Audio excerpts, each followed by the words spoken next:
One, two, three. Yes, pria sejati. Yes, yes, yes.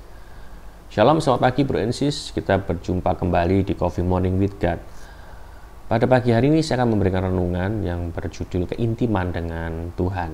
Saya ambil dari Mazmur 143 ayat 8 dikatakan, "Perdengarkanlah kasih setiamu kepadaku pada waktu pagi, sebab kepadamulah aku percaya. Beritahukanlah aku jalan yang harus kutempuh, sebab kepadamulah ku angkat jiwaku."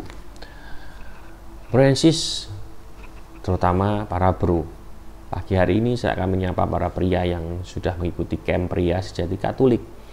Apakah para bro masih ingat ada satu sesi di hari pertama yang berjudul Adakah Imam? Di sana dikatakan suatu kebenaran firman bahwa pria adalah kepala dari seorang wanita, suami adalah kepala dari seorang istri. Saya yakin bro, ingat. Tapi ingatkah bro bahwa siapakah kepala dari seorang pria? Siapakah kepala atau sumber dari seorang suami? Betul. Kepala, sumber seorang pria, seorang suami adalah Tuhan. Tapi pertanyaan berikutnya begini, apakah kita sudah benar-benar hidup bersumber kepada Tuhan kalau kita belum menjalin relasi dengan Dia?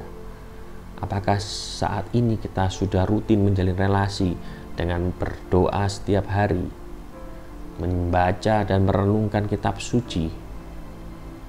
Kalau itu belum kita lakukan, bagaimana mungkin kita bisa hidup bersumber kepada Tuhan kalau kita tidak punya relasi dengan Tuhan? Francis, saya tahu menjalin relasi secara komitmen, berdoa setiap hari, membaca kitab suci setiap hari tidaklah mudah. Jujur, saya sendiri kadang-kadang sangat sulit melakukan hal itu.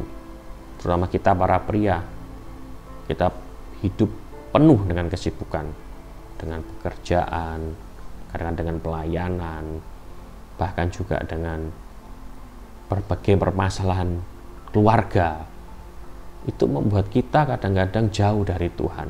Kita tidak punya waktu untuk memberikan saat teduh, untuk berdoa, membaca kitab suci. Saya sangat salut kalau ada di luar sana ada seorang pria yang bisa secara konsisten setiap hari melakukan hal ini. Apalagi disertai dengan pujian dan penyembahan. Kadang-kadang kita para pria ini sering memberikan alasan, Tuhan pasti ngerti kok, kita ini sudah capek, Tuhan pasti ngerti kok.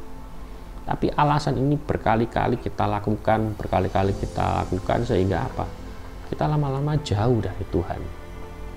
Dan pada saat kita tidak punya relasi dengan Tuhan, kehidupan kita akan dipimpin oleh logika kita. Kehidupan kita akan dipimpin oleh ego kita dan pikiran kita sendiri para pria. Dan pada saat itu terjadi, akan timbul begitu banyak permasalahan. Kita akan lebih sering emosi, kita akan lebih sering marah pada istri, pada anak yang mungkin tidak mendengarkan kita. Respon kita akan keliru. Kita akan sulit untuk melakukan kasih kepada istri dan anak kita. Dan lagi, bro, pada saat kita tidak menjalin relasi dengan Tuhan, kita para pria akan lebih cenderung berbuat dosa. Godaan akan lebih mudah untuk menjatuhkan kita untuk berbuat dosa. Nah, berarti apa yang harus kita lakukan? Mari kita lakukan hal yang sederhana. Setiap pagi, setiap hari, kita berdoa, membaca kitab suci, merenungkan kitab suci. Terutama pada saat permasalahan begitu banyak, terutama di pandemi ini. Ada mungkin permasalahan keuangan, finansial yang membuat kita stres. Nah, pada saat kita bisa membangun relasi dengan Tuhan, Tuhan akan memberikan jawaban atas doa-doa kita. Tuhan akan memberikan janji-janjinya yang begitu akan memberikan kita kedamaian. Kita akan lebih mudah berserah kepadanya, kita akan lebih mudah berpengharapan kepadanya, pada saat kita intim. Dan satu lagi bro, pada saat kita intim, Roh Kudus yang akan memberikan kekuatan kepada kita. Untuk apa?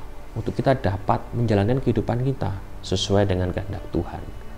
Kehendak yang kita dapatkan, kehendak yang kita dengarkan pada saat kita intim dengan Tuhan. Saya punya sharing bro, pada saat kehidupan saya jauh dari Tuhan, bukan jauh sih, pada saat keintiman saya tidak terjaga, pada saat saya sudah malas berdoa, pada saat saya sudah malas membaca kitab suci, saya akan lebih mudah marah kepada istri dan anak saya.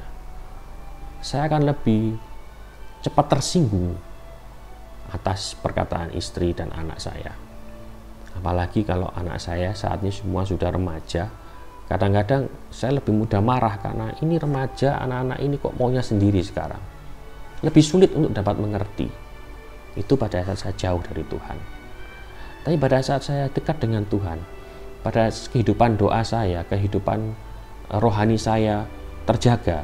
Saya sering baca kitab suci, saya sering merenungkan, sering puji-pujian ataupun sering penyembahan.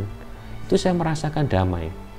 Saya lebih bisa mengerti istri dan anak saya. Perselisihan ataupun percekcokan itu lebih jarang terjadi. Terutama pada saat pelayanan. Saya yakin bro di sini mungkin ada yang pelayanan.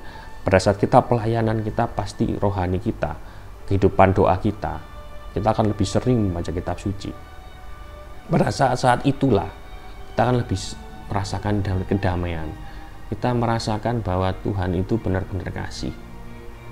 Nah, oleh sebab itu, bro, pada pagi hari ini saya hanya mengingatkan kita semua adalah seorang pria.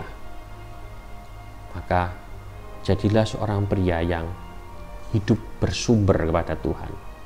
Dengan intim, jalin relasi dengan Tuhan. Dan pada saat kita intim dengan Tuhan, kita akan mendengarkan suaranya, kita akan mengerti janji-janjinya, dan Roh Kudus yang akan menguatkan kita untuk melakukan apa rencana Tuhan dalam kehidupan kita. Tuhan Yesus memberkati. CFM, we are the shepherd. CFM, we are the shepherd. CFM, for His glory.